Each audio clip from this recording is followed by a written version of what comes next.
Industrial control system worries in the electrical power sector. IoT botnets spook the EU, and research into Mirai reveals some interesting features of last month's DDoS attacks. The U.S. intelligence community says officially that the Russians are trying to influence U.S. elections. The Russians say it's rubbish. Hillary says Moscow wants to throw the election to Donald. Donald says it's unproven, and besides, how about those State Department emails? Investigation into the arrested NSA contractor proceeds, and experts suggest best practices for Cybersecurity Awareness Month.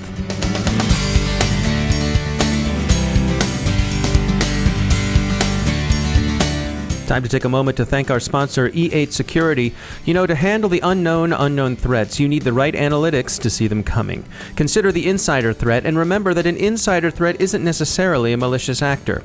Sometimes it's a well-intentioned person who's careless, compromised, or just poorly trained. Did you know you can learn user behavior and score a user's risk? E8 can show you how.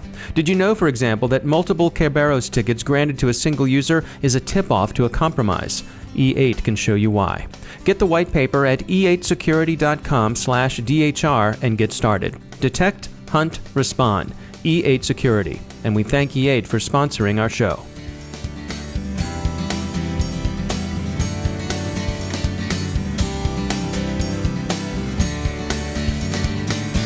I'm Dave Bittner in Baltimore with your CyberWire summary for Monday, October 11th, 2016. Worries about industrial control system security surfaced again late last week as the International Atomic Energy Agency reported that an unnamed nuclear plant sustained a successful disruptive cyber attack 2 to 3 years ago. The attack posed no immediate threat to public safety, but SCADA experts and utilities are expected to redouble efforts at securing power generation and distribution facilities. September's Internet of Things-driven distributed denial-of-service attacks against OVH and Krebs on security continue to cause technical and policy alarm bells to ring around the world. The European Union is moving toward some form of IoT security regulation. So far, it's unclear what form such regulation will take, but the talk in the European Commission so far is about a labeling system that would tell consumers their Internet-connected devices are approved and secure. The evolving policy will bear watching. Investigation into the details of the IoT DDoS campaigns continues to center on the Mirai botnet. Security company Imperva has published the results of its findings in its Incapsula blog. The company says the Mirai botnet was both territorial in that it disabled competing malware on infected systems and prevented remote connection attempts on compromised devices, and selective in that its bots were coded to avoid IP addresses belonging to, among other organizations, the U.S. Postal Service, the Internet Assigned Numbers Authority, the U.S. Department of Defense, General Electric, and HPE.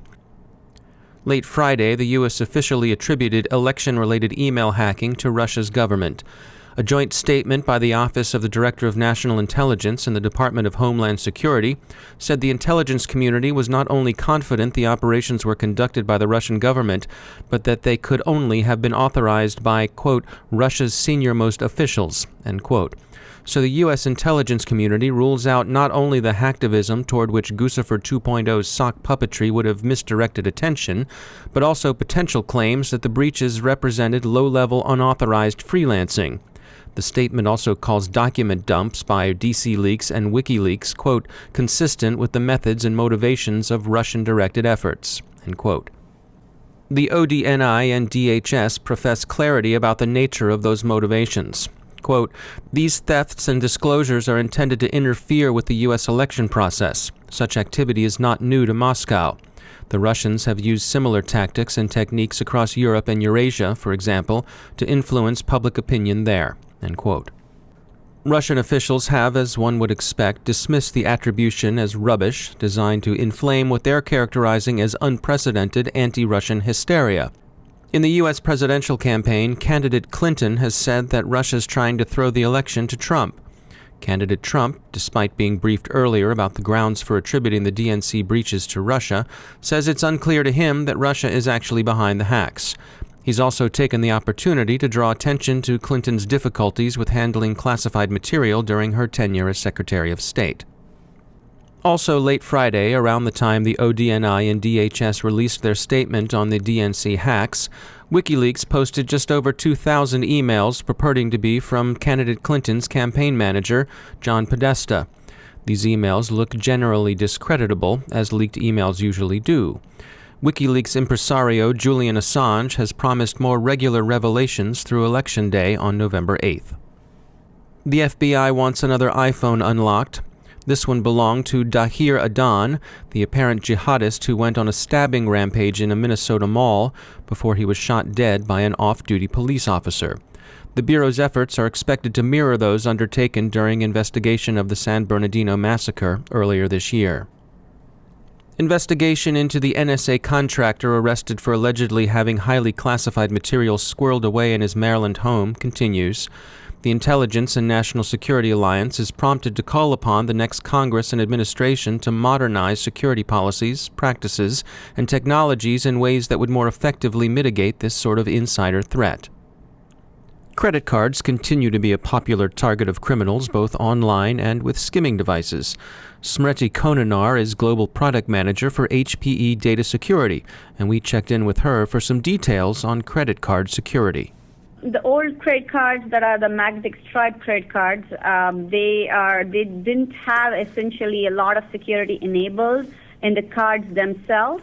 Hence, it was really easy to read the payment information through the magnetic stripe, and it was easy to duplicate those cards also, and hence the payment fraud was really rampant previous to EMV. So with EMV chip-enabled cards, right now the payment information of the consumer is embedded into the chip itself, which is a secure device. And also on top of that, there's a lot of cryptographic operations that take place for the authentication of the consumer and also for the transmitting the information, the payment information into the EMV-enabled terminals is also cryptographically done. What about, on-device technologies like Apple Pay? Yeah, so that's a totally different security and payment technology there. There's a concept called as tokenization. What we mean by tokenization is that the PAN number, the credit card number itself, will be replaced by a random surrogate value.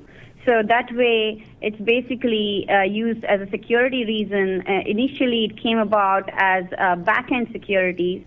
However, with Apple Pay and mobile wallets, EMV Co. standards body again came about a new standard which is called as payment or EMV tokenization, where the tokenization is done prior to the authorization. So what I mean by that is when you register to Apple Pay and you enter your credit card information, the process that what it goes through is that credit card information will be sent to the network or the issuer based on your credit card information, and then the issuer or the network will send a token, a payment token, back to the Apple wallet. So whatever is stored in the wallet, in your mobile wallet, is a token. It's a payment token instead of the credit card number. So that essentially enhances the security for payments quite a bit because the token is essentially the one that is used for the transaction or the payment authorization. However, that token itself cannot be used even if there is a data breach in midway or when there's a hacker that tries to get your information. The token itself is of no use to that hacker because, again, he doesn't have the same device, or even with the Apple Pay, it also comes with biometric authentication. So it is additional authentication and security there. So it is very hard to use that same token for other fraudulent purposes. That's Smrithi Konanur from HPE Data Security. In industry news, Verizon continues to mull whether its acquisition of Yahoo's core assets should proceed and at what kind of discount. Finally, a CISO, a consultant, and a security vendor walk into a bar, and the bartender says, "So, got any good best practices to share?" Just kidding. It's not really a joke. It's just week 2 of Cybersecurity Awareness Month. That CISO, consultant, and vendor are actually sharing some worthwhile thoughts on best practices with the readers of Healthcare IT News. They're worth a review. Among them are share information, cultivate multiple sources of intelligence, and don't neglect the dark web, plan and exercise your incident response, keep your patches current, and above all, approach cybersecurity in the spirit of risk management. You can read their comments at healthcareitnews.com. Time for a message from our sponsor, clearedjobs.net. If you're a cybersecurity professional and you're looking for a career opportunity, you need to check out the free Cyber Job Fair on the first day of Cyber Maryland, Thursday, October 20th at the Baltimore Hilton, hosted by clearedjobs.net. They're a veteran-owned specialist at matching security professionals with rewarding careers. The Cyber Job Fair is open to all cybersecurity professionals, both cleared and non-cleared. It's open to college students in cybersecurity programs, too. You'll connect face-to-face with over 30 employers like Swift, DISA, and the Los Alamos National Laboratory. You can also tune up your resume and get some career coaching, all of it's free, from career expert and Air Force veteran Patra Frame. To learn more, visit clearedjobs.net and click Job Fairs in the main menu. Remember, that's clearedjobs.net, and we'll see you in downtown Baltimore. And we thank clearedjobs.net for sponsoring our show.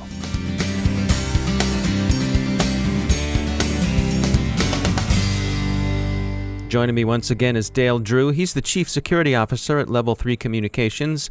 Dale, as we get closer to the election here in the United States, we're seeing more and more stories about the potential for voter hacking. What's your take on this? Is there something to this, or is there more smoke than fire? I'd say there's a lot of discussion around online voting and voting security. Voting security in general has always had a little bit of a black mark associated with it, not only because of the accuracy of the voting machines and their ability to be tampered with. For example, there was a couple of years ago where someone loaded Pac-Man on a voting machine. I'd say the general consensus for voting security right now is just the need for holistic standards across the voting space. The ability for the back office infrastructure that is supporting as well as collecting voting data to be better protected. There's a fair amount of concern that a lot of these infrastructures are more susceptible to compromise than the voting platform itself. The other one is, as I say, the motivation is today there is this sort of accepted half-truth, which is the belief that online voting or better voting security is not really going to increase voting turnout. And what we've seen in other countries is I'd say that's half true. In some countries, turning to online voting and better voting security doesn't have a material impact on voter turnout. We've seen a couple of cases where it's been, a 10% increase or a 12% increase, but other countries have experienced between a 30 to 40% increase in voter turnout because they made it more convenient for the end user to be able to vote. And here in the United States, voting is handled by the individual states, which strikes me as a mixed blessing because you have a lack of a standard across all the states, but on the other hand, it allows for experimentation. Yeah, exactly. And the exact concern I'd say is just the lack of consistent standards. Each state can decide based on their expertise at the time and their resources at the time what voting security means to them. We believe that global standards are the key to fixing this. Not just standards within the U.S., but standards across the globe. There's a lot of countries that are doing online voting today. Some of them have their entire ecosystem is oriented around, people-based certificates, as an example. And, we're not advocating that, but what we are advocating is more of a global approach to understanding the risk profile and developing sort of approved methods for it so that each state now has access to a larger sort of think pool or think tank of capability to provide better voting capabilities for their citizens. All right, Dale Drew, thanks for joining us. And that's the CyberWire. Thanks to all of our sponsors who make the CyberWire possible. The CyberWire podcast is produced by Pratt Street Media. Our editor is John Petrick. Our social media editor is Jennifer Iben, and our technical editor is Chris Russell. Our executive editor is Peter Kilpie, and I'm Dave Bittner. Thanks for listening.